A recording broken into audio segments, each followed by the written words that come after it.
Welcome, everybody. I'm Legionnaire. We're here to talk about Spider-Man 2 PS5 version.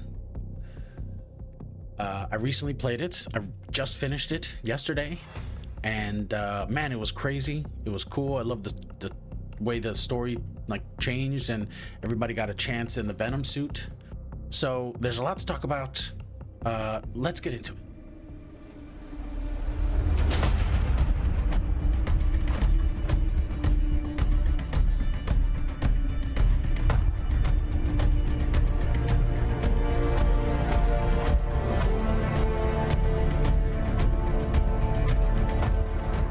So, Spider-Man 2.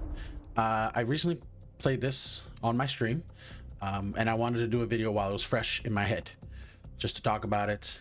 So, in Spider-Man 2, you continue where you left off with the Miles Morales game.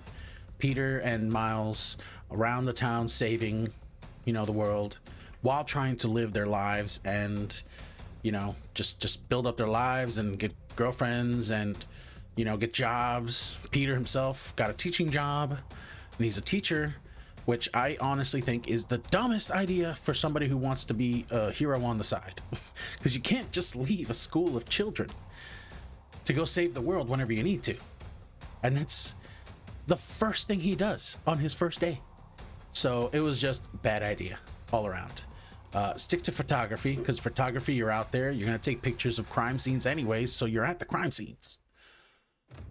As soon as you're done with the battles, take pictures or get pictures while you're in the battle. I mean, it's hard to do that while you're going around trying not to die. I get it. Anyways, up to tangent about Peter being a teacher, which is a great job, Not that there's anything wrong with being a teacher. There isn't. It's a great job. For Spider-Man, it's a terrible job, though. Terrible. Miles is going through high school. He's more preoccupied with being Spider-Man than being a student or being a teenager or a young adult. And at every chance he gets, he just leaves, because doing Spider-Man stuff is just more easier for him than doing, taking on his life stuff, his essays, his signups for college, things like that. And many of us have been there, so we can relate. I remember that. It was very stressful. But the first thing that happens is Sandman goes on the attack. He's going crazy. You have to cut class and take Peter with you to go stop this massive, giant Sandman. Once you beat him, you tag team with Peter to take him down. The spectacle is amazing. Oh my god.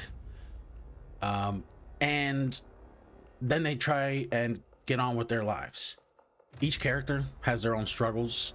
Peter Parker is dealing with the aftermath of losing Aunt May, trying to take on the house, so he's in debt and he's gonna lose it.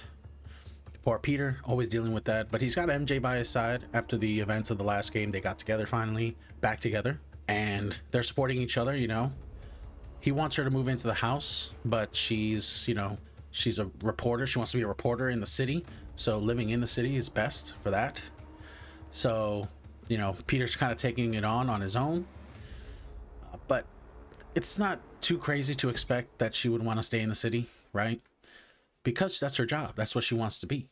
She wants to be a reporter, so she's trying to be there when the crazy stuff happens. While also Peter can't keep a job going.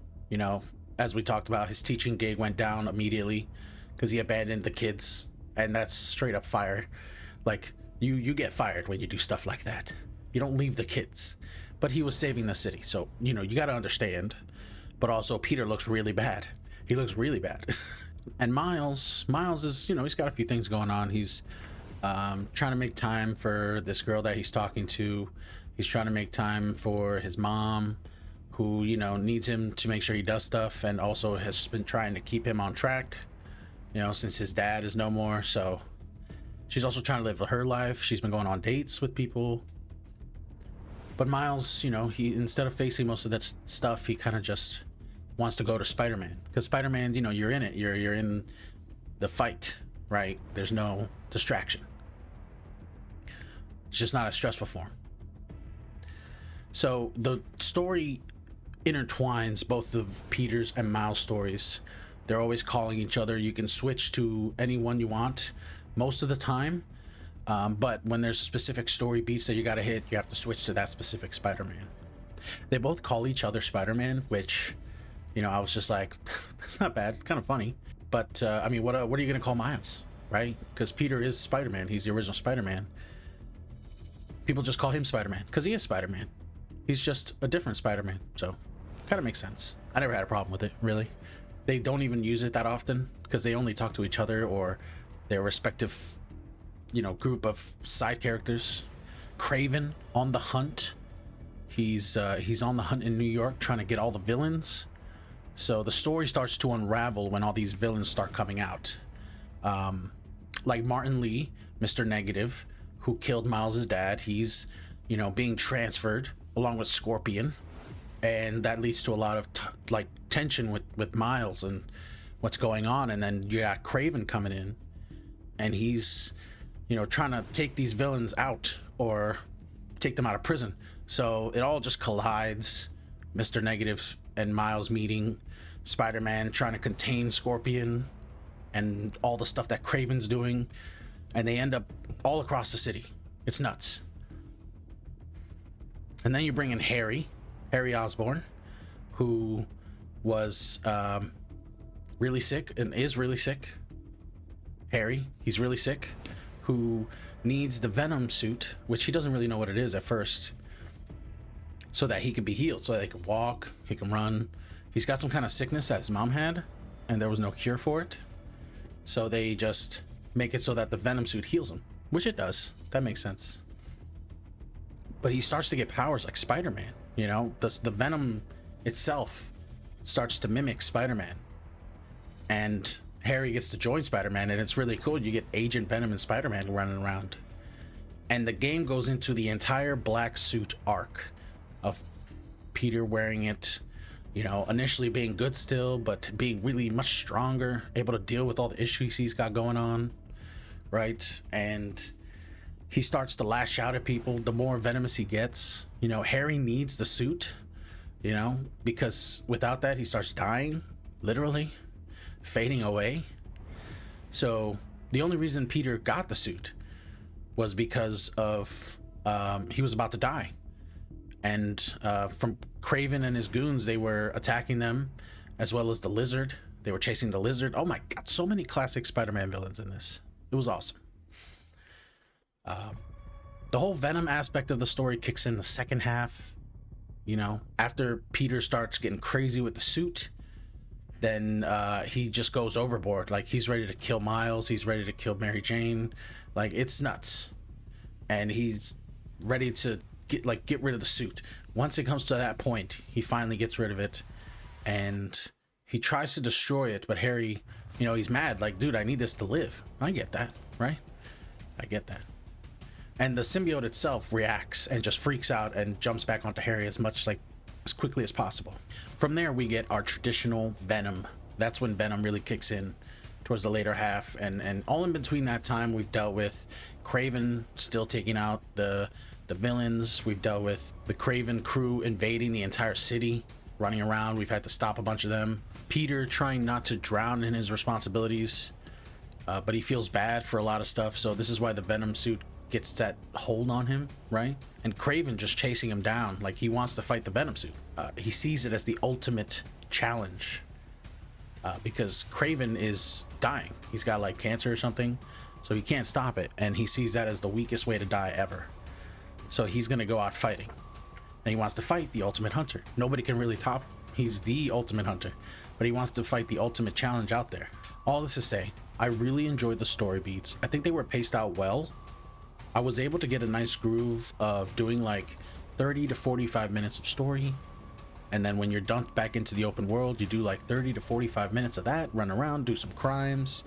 The open world is very much like the first game, where it has like a set number of things that you can do in this open world that are made for you. Like the first one had, you could find backpacks. This one has, you can find these little spider bugs around. I kind of like the backpacks because they had like comics in them and stuff, and random things from Spider-Man's history and lore. But the spiders were all right. They're not bad. The little tiny robotic spiders that you find around the world. The implementation of Miles' characters, like Genki, was really good because he was the guy in the chair. He's the original guy in the chair, right? and they used him for Homecoming. I digress. I could go on a whole rant about the MCU Spider-Man. But yeah, he's your guy. He's the tech guy. He knows what's going on. He can upgrade your suits and stuff. And in the open world, they have like 6 or 7 different little things that you do, and more as you go through the story, because the story itself leaves the city in a mess.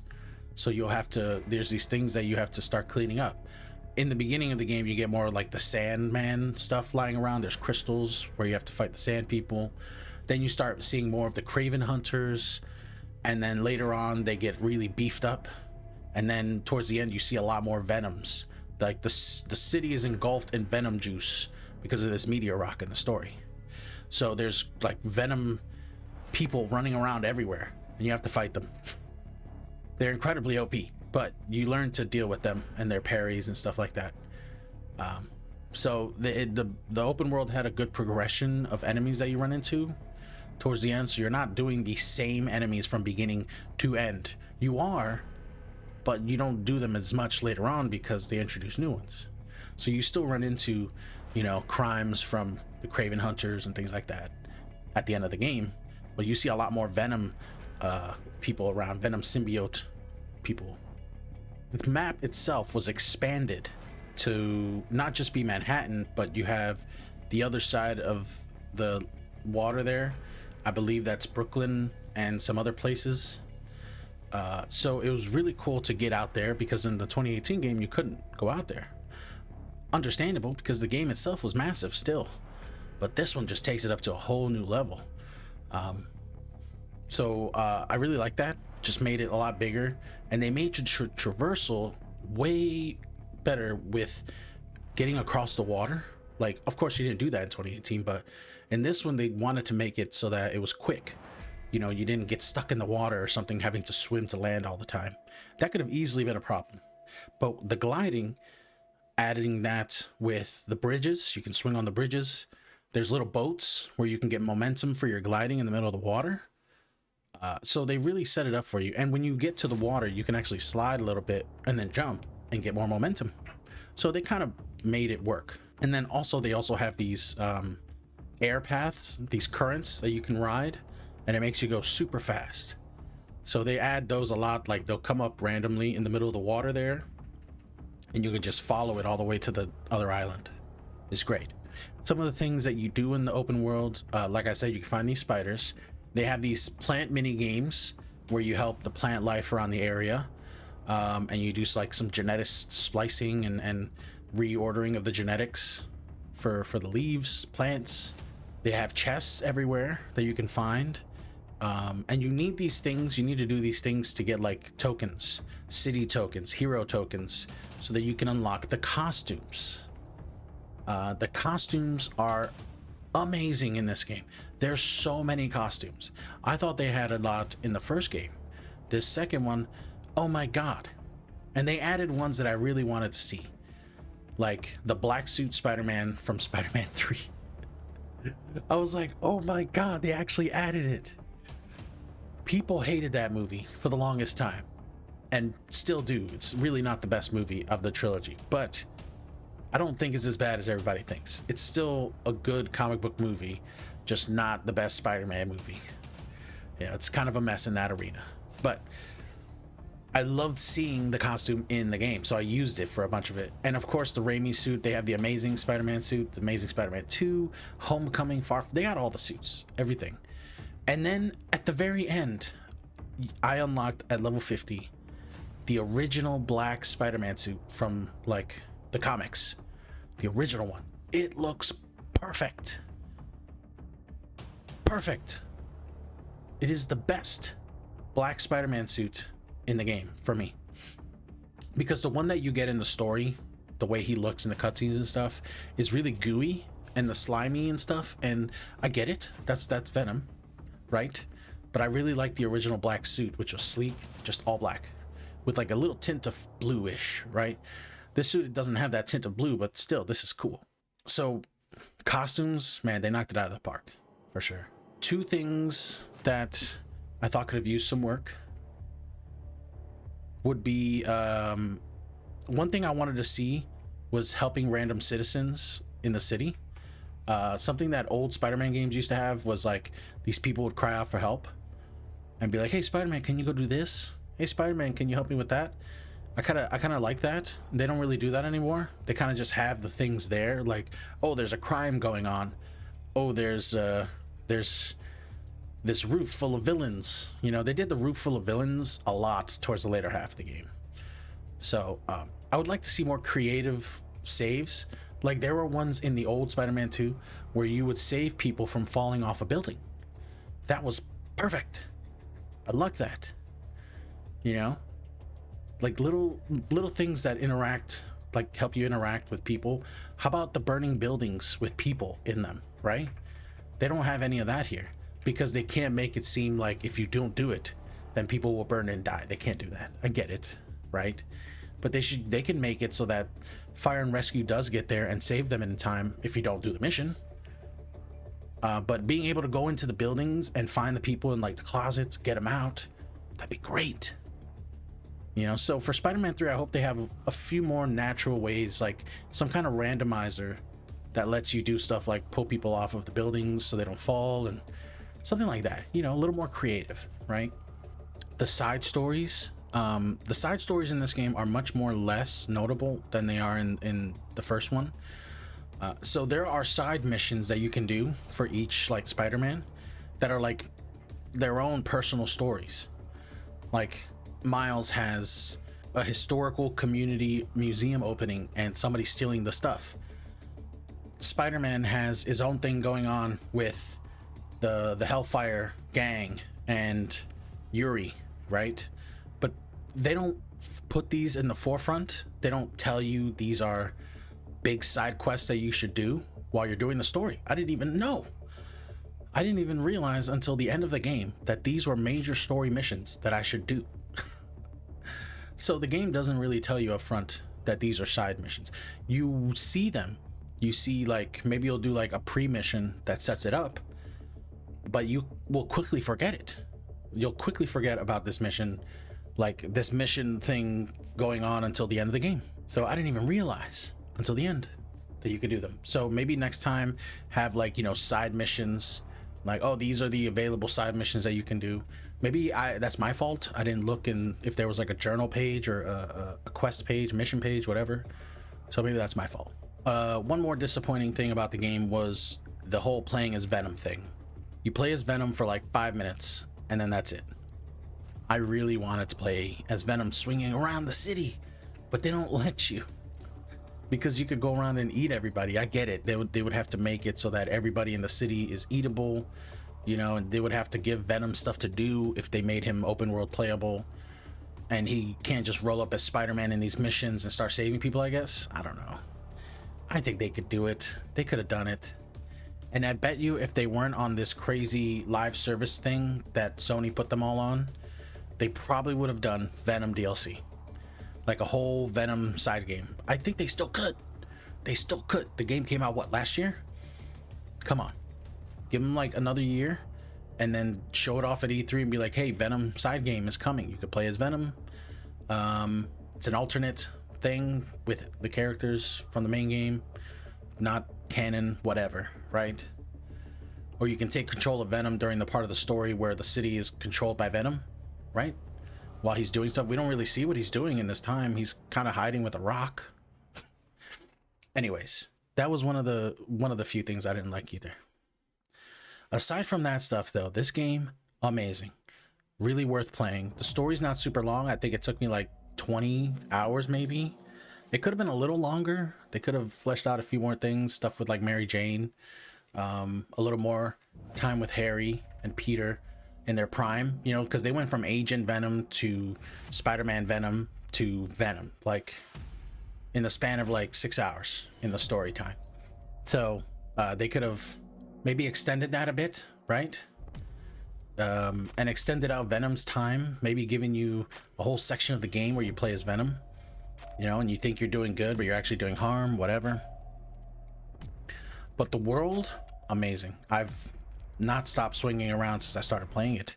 It's addicting. And you just run into, they always have random stuff going on for you to do, stuff you run into in the map. Like, we've almost cleared out the map. That's how much we've been playing it. but I highly recommend this Spider-Man game. If you're looking for a top tier Spider-Man game to play, this is one of them. So what did you think of Spider-Man 2? Did you play it when it came out? Are you thinking about it? Let me know. Thanks for watching.